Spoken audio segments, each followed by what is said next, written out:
Seguramente ha llegado a las redes sociales de todo el mundo. De una forma u otra, ese titular tan potente. El ejercicio es tan eficaz como los antidepresivos. Uf, sí. Un titular muy llamativo. Es una de esas afirmaciones que suena casi demasiado bien para ser verdad, ¿no? Y justo por eso estamos aquí. Claro. Una persona nos ha enviado un buen montón de documentos, artículos y notas sobre este tema, para que le ayudemos a separar un poco el eslogan de la evidencia científica real. Y me parece una misión fundamental, porque el riesgo de simplificar este tema es enorme. Totalmente. Hay que aclarar desde el primer segundo que esto no es una batalla de gimnasio contra terapia o pesas contra pastillas. No va de eso. Para nada. El objetivo es entender el ejercicio como lo que es. Una herramienta biológica potentísima. Casi un medicamento fisiológico que literalmente puede reprogramar la química cerebral. Exacto. Y para analizarlo con rigor, la fuente principal que vamos a usar es un análisis detallado de la revisión Cochrane sobre ejercicio y depresión. Que para quien no lo sepa, Cochrane es el estándar de oro de la evidencia médica. Eso es. No es un solo estudio, es un metaanálisis que coge docenas de ellos, evalúa su calidad y saca una conclusión global. Así que hay base sólida. mucha. Vale, vamos a desgranar esto. La clave, como veremos, está en los matices que se pierden por el camino en esos titulares. No es solo haz ejercicio, es ¿qué tipo de ejercicio? Claro. ¿Para qué perfil de síntomas depresivos? ¿Y cómo funciona realmente a nivel neuroquímico? Esas son las preguntas que importan. Pues empecemos por ahí, por la conclusión principal de esa revisión Cochrane. Se analizaron 41 ensayos clínicos. Con más de 2.200 participantes, que no es poco. No. Y la conclusión es que el ejercicio tiene un efecto moderado en la reducción de los síntomas depresivos si lo comparamos con no hacer nada. Y esa palabra moderado es importante ponerla en contexto. A ver. En investigación sobre salud mental, un efecto moderado es un resultado muy, muy significativo. No buscamos curas milagrosas, sino intervenciones que muevan la aguja de forma consistente. Entiendo el punto de vista clínico, pero para una persona que está sufriendo, moderado puede sonar a poco. ¿Realmente marca una diferencia? Es una pregunta muy pertinente. Y la respuesta está en la comparación.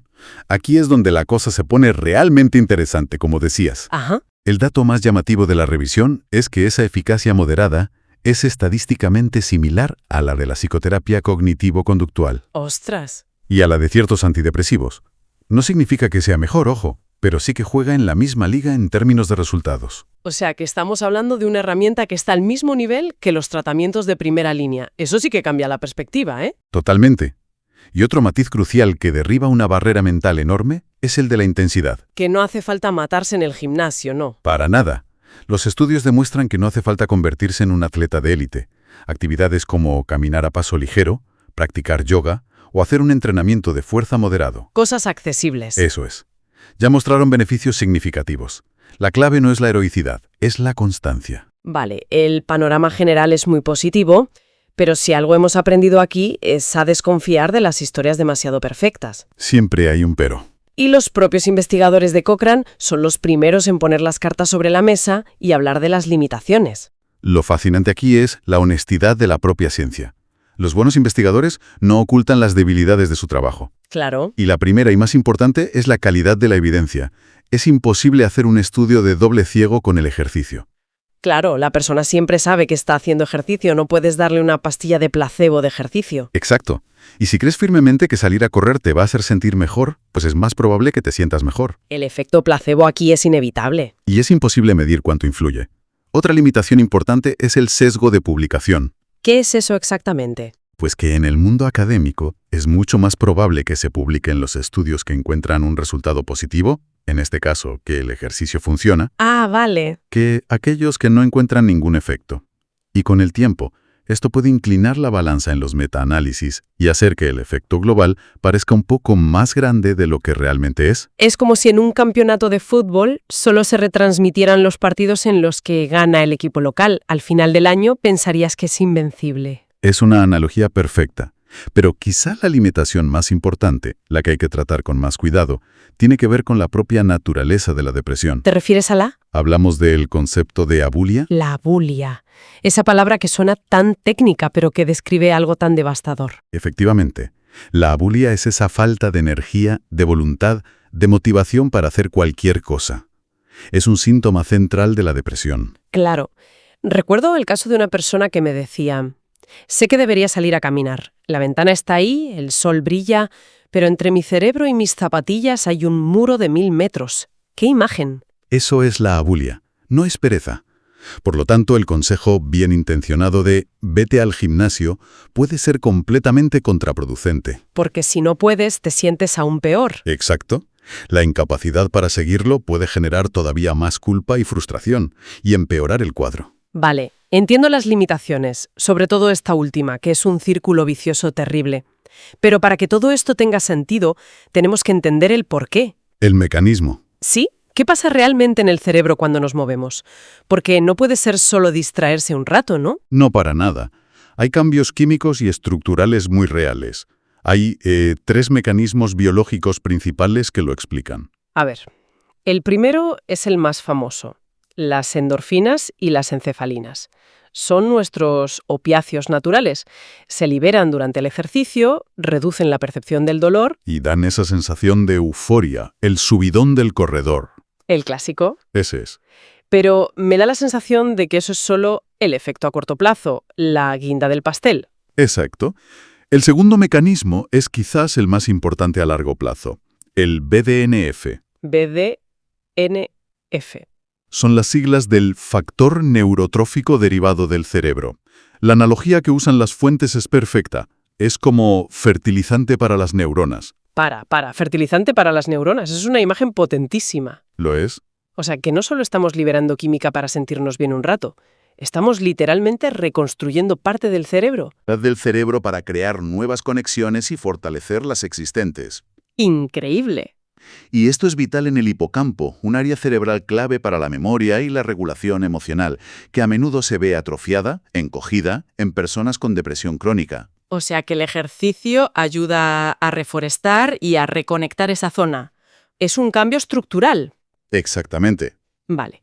Has mencionado las endorfinas para el bienestar y el BDNF para la reconstrucción. ¿Pero y el estrés?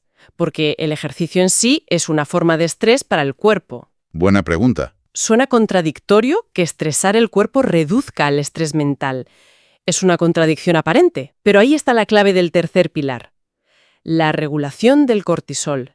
El cortisol es la principal hormona del estrés. Vale. Cuando sometemos al cuerpo a un estrés físico agudo y controlado, como es el ejercicio, lo que estamos haciendo es entrenar al sistema nervioso. Es como una vacuna contra el estrés. Me gusta esa idea.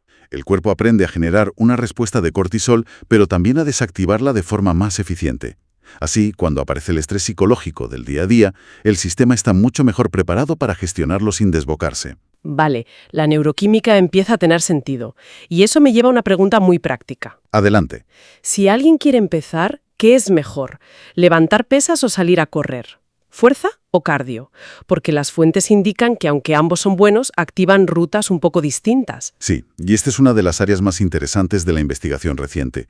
Durante mucho tiempo, casi toda la atención se la llevó el cardio. Sí, era lo típico. Pero el entrenamiento de fuerza, ya sea con pesas, bandas elásticas o el propio peso corporal, ha demostrado ser increíblemente eficaz, a veces incluso más que el cardio para ciertos síntomas. ¿Y por qué? ¿Qué tiene de especial el acto de levantar algo pesado? No parece tan intuitivo como el subidón de correr. Tiene un impacto directo en lo que en psicología se llama autoeficacia. Autoeficacia. Imagina la sensación de levantar un peso que la semana pasada no podías, o de hacer una repetición más de la que creías ser capaz. Ese progreso es tangible, es medible, es innegable. Genera una sensación de control. Eso es, una respuesta psicológica inmediata de capacidad y control. Es increíble pensar que el acto físico de levantar algo puede reconfigurar una creencia tan arraigada como la indefensión. Exactamente. Combate directamente la sensación de indefensión aprendida, esa creencia de haga lo que haga, nada va a cambiar. El entrenamiento de fuerza es una prueba física e irrefutable de que sí puedes cambiar las cosas. Y además del efecto psicológico. Además, la fatiga neuromuscular que genera tiende a mejorar la calidad del sueño profundo, que es absolutamente esencial para la regulación emocional. Vale, me queda clarísimo el poder de la fuerza. Y por el otro lado tenemos el cardio de toda la vida. Correr, nadar, ir en bici. El clásico. Y con razón. Su gran ventaja es el efecto ansiolítico inmediato. Ansiolítico. Sí, el cardio de intensidad moderada es fantástico para quemar el exceso de adrenalina y cortisol que se acumula en momentos de ansiedad aguda. Es como darle una válvula de escape física a esa respuesta de lucha o huida que se ha quedado atascada. Antes mencionamos las endorfinas, pero las fuentes también hablan de endocannabinoides, que suena, bueno, a lo que suena. Sí, suena potente.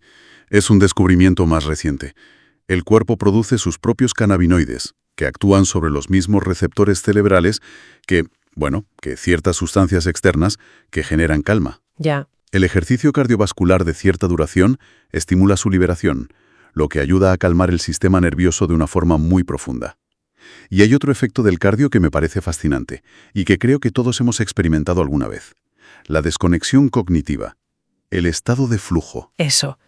Sales a correr con la cabeza extra un lío y vuelves diferente. Es un efecto muy potente.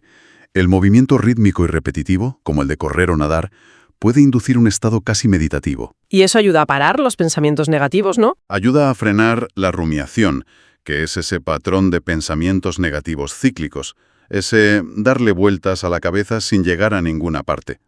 Es como si el ritmo de tus pies ocupara el espacio mental que antes ocupaban esos pensamientos. Entonces, ¿qué significa todo esto en la práctica? Si tenemos la fuerza por un lado, con su chute de autoeficacia, y el cardio por otro, con su efecto calmante, ¿hay una dosis ideal? La investigación sugiere que la mezcla es lo que da los mejores resultados. Combinar. Sí, el modelo que se conoce como concurrent training, que básicamente es combinar fuerza y cardio en la misma semana, parece ser el más completo para el estado de ánimo. ¿Y en cuanto a frecuencia y duración? ¿Más es siempre mejor? No, en absoluto. Las recomendaciones generales apuntan a una frecuencia de 3 a 5 veces por semana. Vale. Y en cuanto a la duración, sesiones de entre 30 y 45 minutos parecen ser el punto óptimo. ¿Y pasarse es malo? Pues curiosamente, sí. Menos de 20 minutos puede no ser suficiente, pero más de 75, si la intensidad es alta, puede ser contraproducente y aumentar el cortisol por fatiga excesiva. O sea, que hay un punto justo. Pero el dato clave, y esto lo repiten mucho las fuentes, es que la consistencia es infinitamente más importante que la intensidad. El mejor ejercicio es el que se pueda mantener en el tiempo. Claro, sobre todo si estamos luchando contra esa muralla de la bulia. Y para ayudar con eso, las notas que nos han pasado incluyen unos ejemplos prácticos geniales. Sí, muy útiles. Adaptados a distintos niveles de energía. Por ejemplo, para un día de energía cero, de esos en los que no se puede ni salir de casa, la propuesta es hacer 3 series de 10 sentadillas levantándose de una silla y 10 flexiones en la pared. Es una estrategia excelente, de mínima fricción, y el por qué funciona es clave.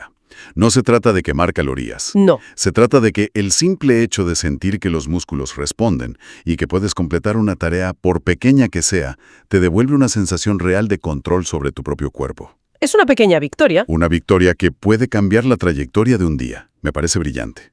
Luego, para un día de mucha ansiedad, proponen un cardio quemador. Una caminata a paso muy rápido, como si se tuviera prisa.